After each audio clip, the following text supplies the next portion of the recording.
After 34 albums and countless classic songs, my next guest has become one of the true legends in the music industry, performing two of his biggest hits, Love on the Rocks and Cracklin' Rosie.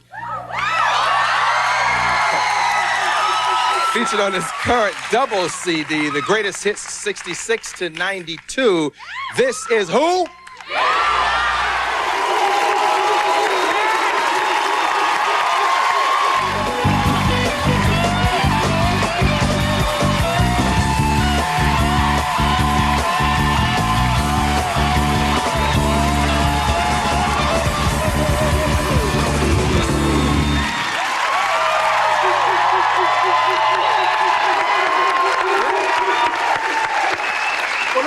There. All right. Let's start there. He was just telling me he purchased his own album today. But I think the most interesting thing, the album is Neil Diamond, the Christmas album.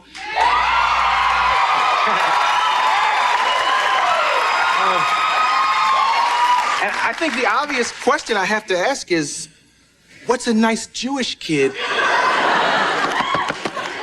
doing with an album like this? Yeah, that's true. This is true. Well, first I had to call my mom and get permission from her. I said, Mom, I want to do a real Christmas album, traditional music, religious music. She said, well, you know, she's 70 years old. She said, you know, Jesus was once a nice Jewish boy, too, so it's okay. Oh, it's cute. So I went right ahead with it. Yeah. Real name, Neil Diamond? Real name, Neil Diamond, yeah. Ever think about changing it? I changed it at the beginning a lot of times because I wouldn't put my name on the records that I made way back when I was 16 and 17.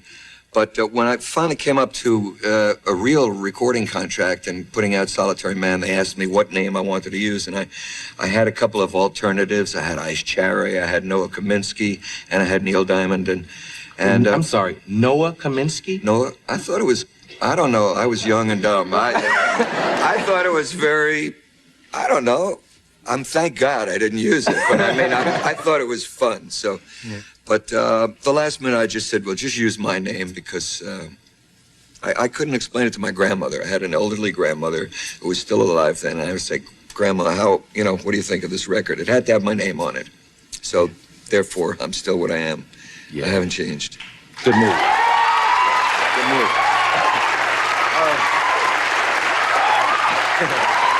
They're not going to let us do much talking. Oh, I got a question about them. Wait a minute. This question is about you guys.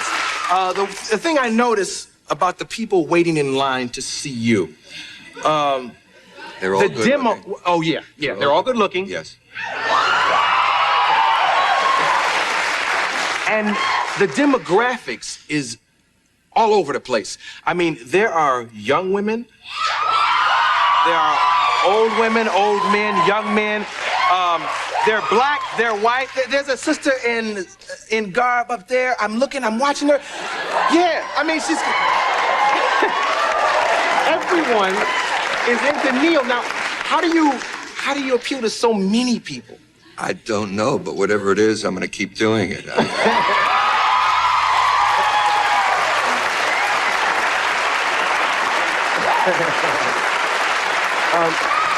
What should they do on Neil Diamond Day?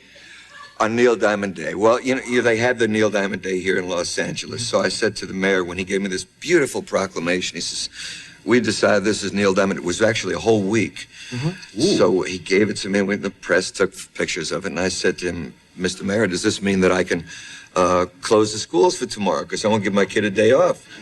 He said, this is good, and as long as you don't try to use any powers, you got it. Yeah. But once you try to do something, forget it. Doesn't work. Wow. And was that like the greatest honor that you've ever received? That was very nice. I mean, that was wonderful. But when you go out and you perform for an audience, mm-hmm. They respond, they like what you do. That's an honor to me, and I think that's the greatest, the heights that I've reached. Yeah. And when you're looking at 20,000 people, do you still get nervous? I get nervous. I get nervous before I go out, but once you're out there, you're sailing, and they're sailing, and hopefully the show is sailing, and I don't think about it too much. You have amazing attendance records and consistent records. Yeah. Yeah, I won't even go into them all. But does that put pressure on you? Because, you know, a lot of people fill the form, and then the next year they're there alone. How do you do it? I don't know. I mean, it's just happening, and it's good, and it's great, and people are coming, and I'll continue to perform as long as they come. I don't know how long it'll be. I mean, maybe next year it'll be someone else. And... Is there pressure though? It keeps me honest. I want to tell you, when I get a chance to do a show, we do everything so that those people have a good time and they want to come back again. I would take no chances with losing my audience to some young whippersnapper.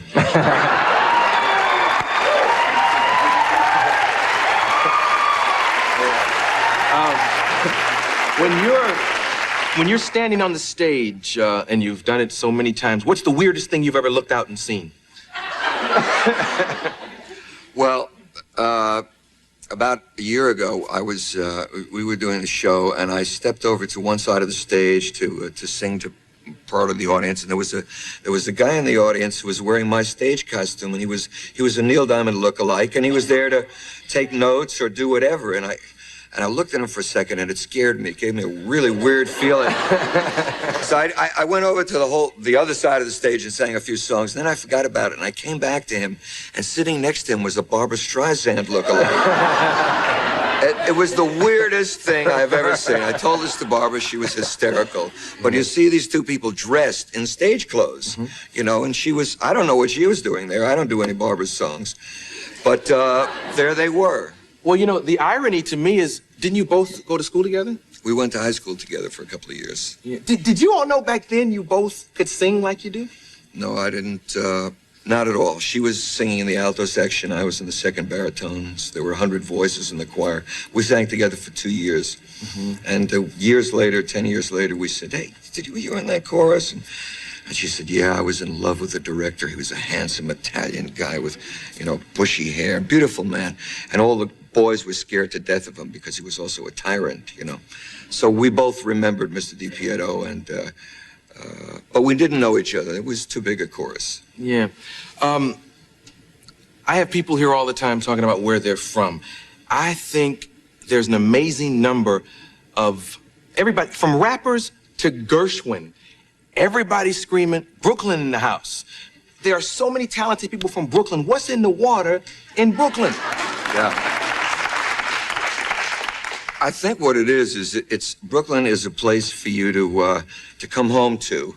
And then if you want to get out and try and show your stuff, you just take the subway train over the bridge and you're in Manhattan, which is the Big Apple, where you can really show your stuff. And then you can come home that night to Brooklyn. There was something always very comforting about it. I could be turned down by 20 publishers, and still I'd get on the subway and I'd pay my 20 cents or 25 cents, and I'd be home. You know, it was nice about it. I think that helps. Yeah, yeah. I asked you to sing Love on the Rocks because that's one of my favorites. Thank you.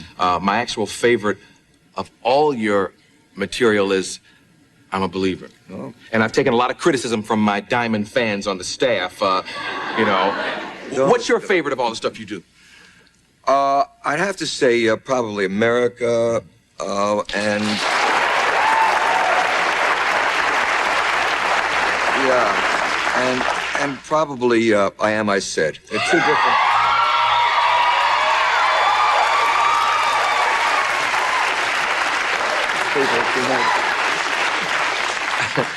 How do you write? Because you've written a lot of nice material for the double albums. I mean, not for the new album, not this one, but you know, the double greatest hits. Yeah. Yes. And I'm wondering, you know, everybody talks about writing in a car, getting up out of bed late at night. How do you write your best stuff?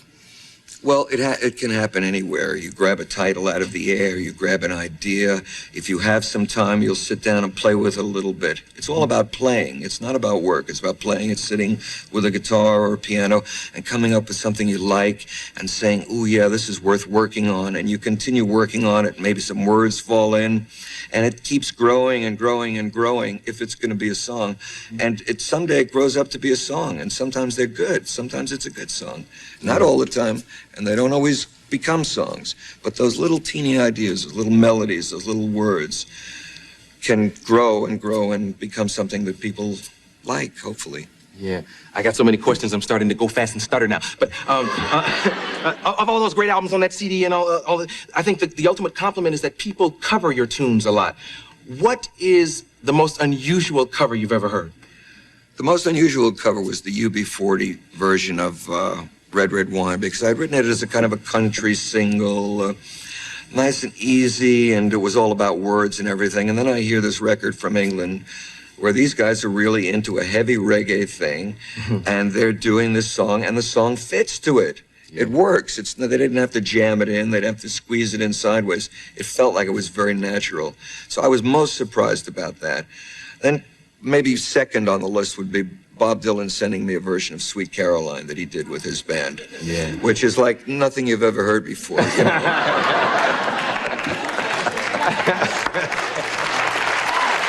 I want to hear that if you have it. I'll let you hear it.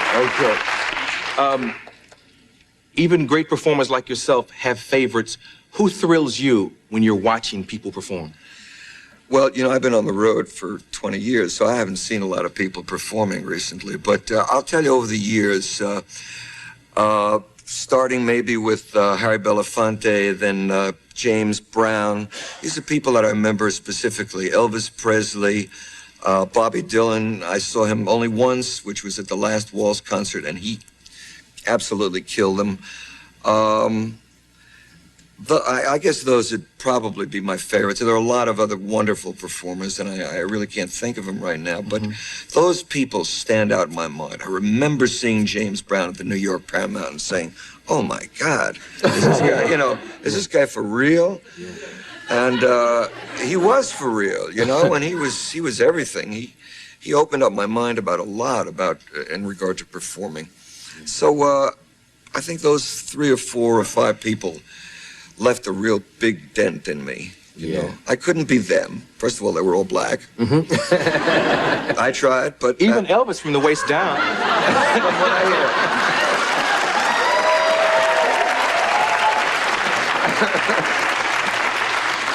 And they were wonderful in their own way, and I realized pretty soon that I'd have to find my own kind of personality on stage. Who was I? I knew who they were, and they were fantastic, but I couldn't be them. So I had to be me, whoever that was. Yeah.